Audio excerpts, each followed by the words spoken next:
इस वक्त हम थर के किसी एक छोटे गांव में नहीं, किसी देहात में नहीं, लेकिन मिट्टी शहर में खड़े हैं। ये मिट्टी शहर का जो सबसे बड़ा आरओ प्लांट है थरपारकर का, लेकिन अभी वो नॉन फंक्शनल है।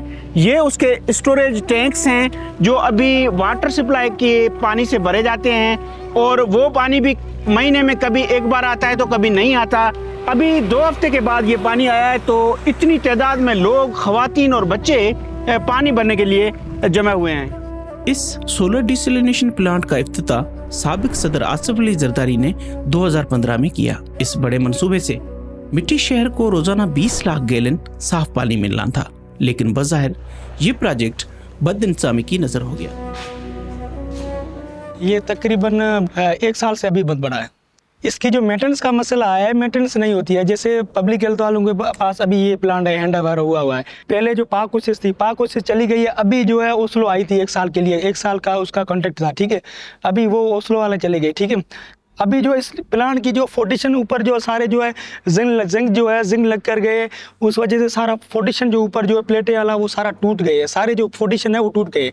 अभी जो है प्लेटें जो है जैसे बारिश आती है, तूफान आता है, वो भी कर वो भी टूट जा रहे हैं। पानी सहरा थर का सबसे बड़ा मसला है, जिसे हल करने के लिए पीपल्स पार्टी की हुकूमत ने 10 अरब की लागत से खिते में 800 आरओ प्लांट लगाए, लेकिन आज उनमें से सिर्फ 126 चल रहे हैं।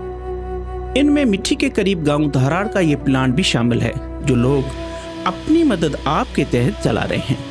उसके ऑपरेटर की तनख्वाह वो खुद देते हैं, और अगर प्लांट में कोई खराबी हो जाए तो मरम्मत भी खुद करवाते हैं। हमारी तो ये गांव वालों की मेहरबानी है जो देते हैं कुछ, कि प्लांट चलाता रहो। हमारे पास मीठा पानी नहीं है, मीठे पानी तो थरपारकर के अंदर है ही नहीं कहीं। वो ये कैन के हिसाब से होता है, 2 कैन 10 रुपया देते हैं मेरे को, फिर 200 बने, 300 बने, 400 बने। सहरा थर में 80% ज़ेरे ज़मीन पानी पीने के लायक नहीं। मिट्टी की रहायशी मरियम नाज मटके लेकर रोजाना 2 किलोमीटर दूर से पीने का साफ पानी लाती हैं। हमारे छोटे बच्चे भी प्यासे हैं, नहाना तो दूर, पीने के लिए भी पानी नहीं। परेशानी है ना, शहर में तो पानी, शहर में भी पानी नहीं। हम बहुत दूर से यहाँ तक 1 कैन पानी लाते हैं, जो ढूंढ करके पीते हैं। परेशानी पानी रही है। यहाँ से 500 फुट दूर पाइपलाइन गुजरती है, लेकिन हमें पानी नहीं मिलता। टैंकर मंगाने की पहुँच नहीं है। 4-5 हज़ार में आता है। इससे आटा लें या पानी या बच्चों का इलाज कराएं। खंड चाय लिया, जो बाल बीमार थे तो वो दवा लिया। थर में आरओ प्लांट लगाने से लोगों में ये उम्मीद जागी थी कि अब यहाँ पानी का बुनियादी मसला हल हो जाएगा। तो फिर ये इतना बड़ा मंसूबा आखिर नाकाम क्यों हो गया? इसलिए हुक्काम पहले पाक ओएसिस और अब ओस्लो नामी कंपनी को मोरूद इल्जाम ठहराते हैं। 1 साल पहले ओस्लो कंपनी ने टेंडर लिया था। ओस्लो कंपनी, उनका टाइम पीरियड पूरा हो गया। अभी सुना है उनको एक्सटेंशन मिली है, तो अभी फर्दर हम उनके ऊपर काम कर रहे हैं। हमारे पास अभी बजट नहीं है इनकी।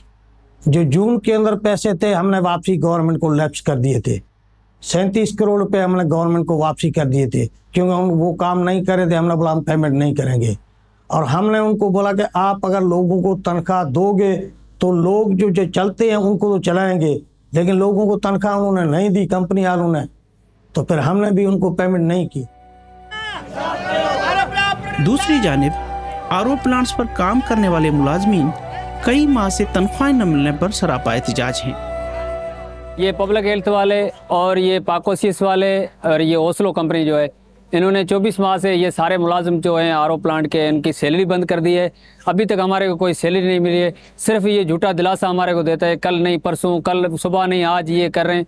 जब कोई ठेकेदार आता है, ठेका उठाता है, तो हमारी तनख्वाह जो है गवर्नमेंट उनको देती है ठेके मुताबिक 25,000, हमारे को देते हैं 12,000, और वो भी 27 महीने से नहीं मिल रही है हमारे को। 27 माह से हम लोगों को तनख्वाह नहीं मिली। इधर परेशान बैठे हुए हैं, हमारे बच्चे, हम भी भूख मर रहे हैं। हमारा कोई सुनने वाला कोई बंदा भी नहीं है। टीम सोच ने ओस्लो कंपनी की इंतजामिया से राब्ता करके आरओ प्लांट्स की गैरफाली और मुलाजमीन की तनख्वाहों बाबत मौक़िफ़ जानने की कोशिश की। क्रिटिसाइज करना बहुत आसान है, काम को ठीक करना जो है वो असल चीज़ होती है। आपके पास अगर 650-700 प्लांट मौजूद हैं, उन 650-700 में से 100 प्लांट नहीं चल रहे हैं, आप उन 100 में से 10 का विजिट कर ले, देखें जी ये भी बंद पड़ा है, ये भी बंद पड़ा है, ये भी बंद पड़ा है। इट डजंट मीन कि सारे बंद पड़े हुए। मैं आज भी दावे से कहता हूँ कि हमने 499 प्लांट्स जो थे वो ऑपरेशनल किए, उसमें से भी कुछ प्लांट चल रहे हैं, बाकी प्लांट जो है मेंटेनेंस नहीं होने की वजह से वो प्लांट बंद हुए हैं।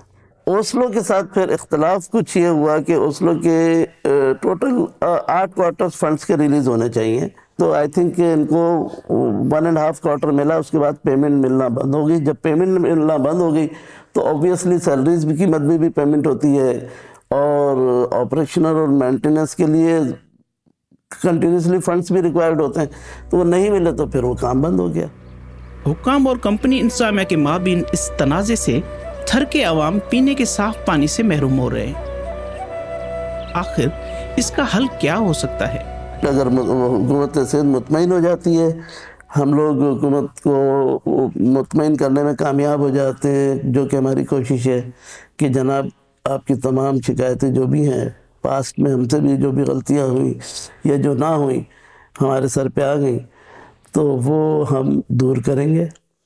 और हमारे भी गवर्नमेंट से यही है कि ठीक है, हमें अभी फंड्स, हम we are not asking for the funds, जो प्लांट गैर फंक्शनल हैं उसको हम फंक्शनल करेंगे, ठीक है। गवर्नमेंट उससे मुतमईन हो जाए, उसके बाद फिर हमें मज़ीद फर्दर फंड रिलीज़ करें आगे का काम करने के लिए। ऐसा होगा या नहीं, इस पर यहाँ के लोगों को शदीद तहफ़्फ़ुज़ात हैं। यहाँ सवाल ये उठ रहा है कि जो कंपनी एक बरस में आरओ प्लांट्स नहीं चला सकी, हुकूमत सिंध दोबारा उसी कंपनी को करोड़ों का ठेका क्यों देने जा रही है?